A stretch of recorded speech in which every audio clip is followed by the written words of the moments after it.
خداوند کے کلام میں بھی لکھا ہے پورا بدن جو ہے اس کو نظر کر دو، یعنی چھوٹا سا جانور ہی نہیں، پورا بدن نظر کر دو، سوچ بدلو، اس جہاں کی ہم شکل نہ بنو۔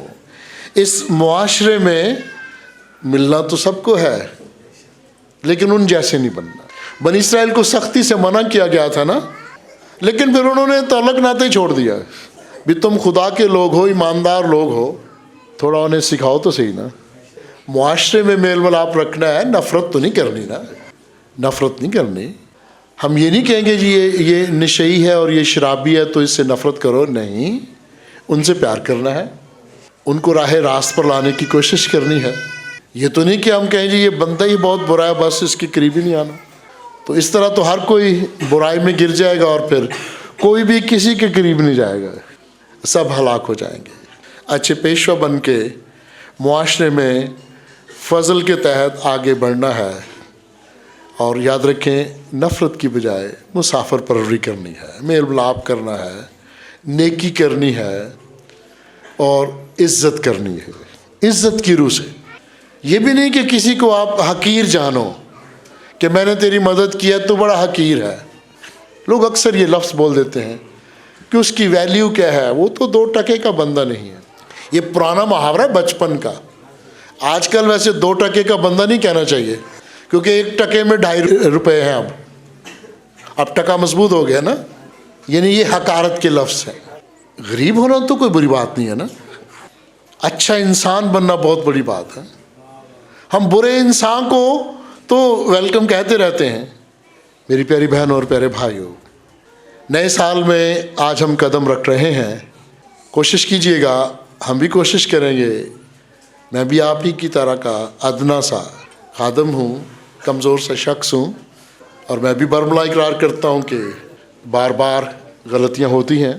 شخصی پاکیزگی ذہن میں رکھیے گا، اس کے ذریعے فضل کے متحد نئے سال میں بڑھیں، روحانی نعمتوں کے ذریعے آگے بڑھیں اور معاشرہ کی خدمت کریں فضل کے متحد، میں اپنی میں سے نہیں، اور معاشرے سے تعلق رکھیے گا تاکہ آپ جو آٹے میں نمک کے برابر ہیں، آپ جو آٹے کو نمکین بنا دیتے ہو، آپ جو نور ہو اور تاریکی میں چمکتے ہو، اس نئے سال میں معاشرے کو ایک بہترین قوم اور ملک میں بدل ڈالو۔ خداوند آپ کو ڈھیروں روحانی اور دنیاوی برکات سے مالا مال کرے۔